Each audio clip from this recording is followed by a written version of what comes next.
So let's take a second to hear from Rebecca. She's going to describe her journey to begin the foster care process. And she started this journey thinking she would be making a difference just to the child, but she ended up being surprised about how much she enjoyed helping the child's family also, and how much that whole process changed her life too.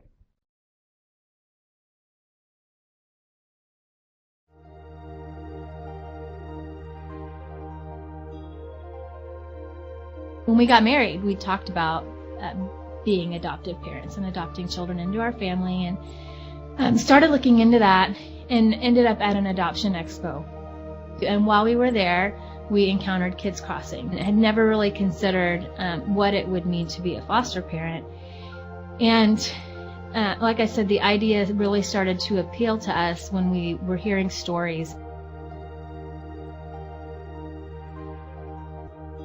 I think the biggest challenge was considering considering the possibility of giving a child back to a family, knowing we were going to grow to love these kids, and not knowing what their futures held. And that is the goal of the whole foster care system, is not just to help kids but to help families. And that was the biggest shift for us in our minds. It was just perspective shift of, instead of just stepping in to help a child, why not step in to help a whole family? And there are times when families can't get past whatever obstacles they have, and kids are able to be adopted into their foster homes and or into other adoptive families, which is great. And we even hope one day maybe to do that.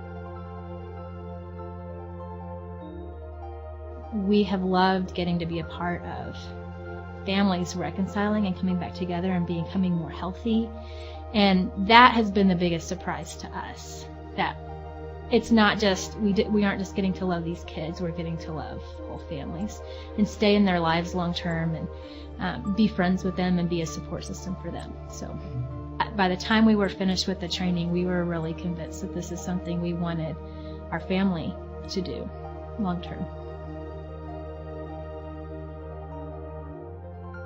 There are a lot of meetings and expectations and needs, doctor's appointments and, different things that the kids have to go to. And so it can be demanding on your lifestyle, but very rewarding. And certainly having to say goodbye to kids is hard. But I think what we've learned in the process is that their families, they need and love their families too. And at any opportunity that those families get to be reunited and connected and made more healthy, strengthened and supported so that they can be successful long term, that's the ultimate goal. I think just walking in ready to help and extend whatever you can to that family makes such a difference in their journey to get their kids back.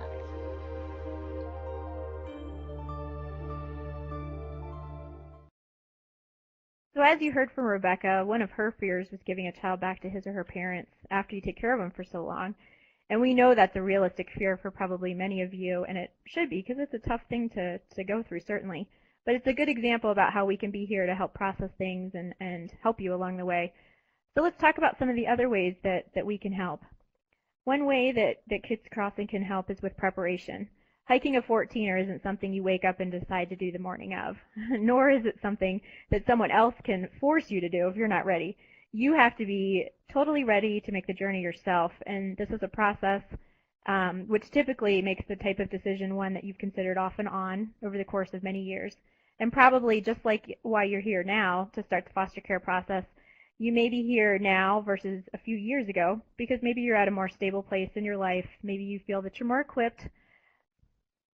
So just like deciding to climb a mountain, you're here as you are committed to the foster care process. You've already done some prep work, probably to get yourself and hopefully your whole family physically and mentally ready. And this prep work is definitely crucial. It's crucial for safety if you're hiking and for endurance if you want to make it to the top of that tall peak. And this prep work is crucial for you as a prospective foster parent too, for all the same reasons. And Kids Crossing is here to help you know how to prepare. For example, we'll help you know how to child-proof your home. If you're going to take younger kids, for example, what types of things you need to do. We'll also help provide training, for example, beyond consequences that we do, through our agency helps if you're not comfortable parenting somewhat difficult or traumatized children. We can certainly give you the tools to do so. Or maybe you're worried about getting a break down the road if you get burnt out or have a difficult child, and we can help you create a respite plan so you have more support from others if that happens.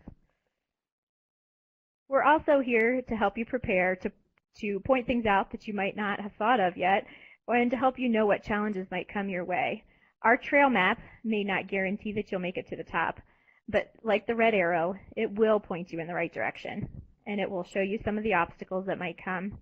And it will also give you estimations of the time commitment it's going to take to do this, what to do when you need a break, or maybe if you get lost along the way. So just like regular parenting, we know, believe me, we know, foster care can be really tough on parents. But we hope that with our expertise, like our map and our help and experience, we think that we can eliminate as many of those obstacles that we can along the way. So all guidebooks suggest that a hiker never hike alone, and we also suggest you do not start the foster care process alone. We have guides or experts who have done this before, and they'll be a part of your team and help you stay on track. At Kids Crossing, our staff and current foster parents are the experienced guides. These guides may see the storm clouds coming your way before you do, and will try and help you make good decisions about the type of children placed in your home. We'll look at, for example, if you have children of your own right now, what ages they are, what genders. We might look at your house in terms of the bedrooms and see what the space is in your bedrooms, if you have enough, maybe your seat belts in your car. We'll look and see if you are working, if you're working during the day or during the night, what kind of population we think would be the easiest to take care of based on that type of situation. Our staff are very helpful, and they may hold your pack for you when you get tired, or they might offer you a granola bar if you need some nourishment. But the best part about our staff is their days do not end at 5 o'clock, because we very much recognize that your job parenting children doesn't end at 5, for sure. All emergencies seem to happen at 5:01. We're here to help you no matter what time of the day you need our help. Our staff will also give you words of encouragement. When the terrain gets steep, when you're at a Y in the trail and you're not sure which way to go, they will point you in the right direction. Our foster home supervisors are here to be your listening ear. You can call them anytime just to vent, and to keep you going when the going gets tough. The guides will also help you pick the trail to take that's the best fit for your fitness level. For example, some of our more experienced potential foster parents might take the shorter but steeper path. Maybe they're going to work with more difficult kids, or they're able to have more children in their home at one time, and they might need less support from the agency. Whereas we might have other foster parents or couples that have never actually parented their own children and might need a little more guidance or training as they kind of learn the ropes. But the bottom line is that our staff have helped hundreds of families, like yourselves, successfully complete the foster care licensing, and we will work with you one-on-one to ensure that you understand the process. We will help you figure out the best child or children for your home and your situation, and we will listen to any concerns and help you find the answers to all of your questions. So the most important preparation for hiking is packing your gear. Without a pack of supplies, you will not be able to make it. You will not be in it for the long haul for sure. And just like foster care, tools and resources are needed along the way to ensure that you have the endurance to continue through the journey. For example, we have mentors, trainings, foster home supervisors, support groups, coaches, caseworkers, therapists, family pres workers, respite providers, tons of people, and they're just a few who will be your first aid kit, granola bars, water, walking stick, and rain gear during the storms. Okay, so I hope you're saying, I know I want to be a foster parent. What are my options now? How do I get licensed? What do I do? Well, just like there's 53 established 14ers in Colorado, there are also numerous child placement agencies and county departments that you can choose to be licensed by. However, we definitely feel that the benefits of a private nonprofit agency, like Kids Crossing, for example, the benefits are exceptional. For example, in comparison to large county departments, private agencies are easier to navigate. You can walk in and everybody knows your name. You can call the emergency phone at night and you're going to know the staff person that answers. Sometimes it's even your foster home supervisor. Private agencies also have fewer staff, and their staff usually have smaller caseloads. So this all means that you're going to get a lot more support and attention. And best of all, as a foster parent for a private agency, you're actually eligible for kids from all counties in Colorado.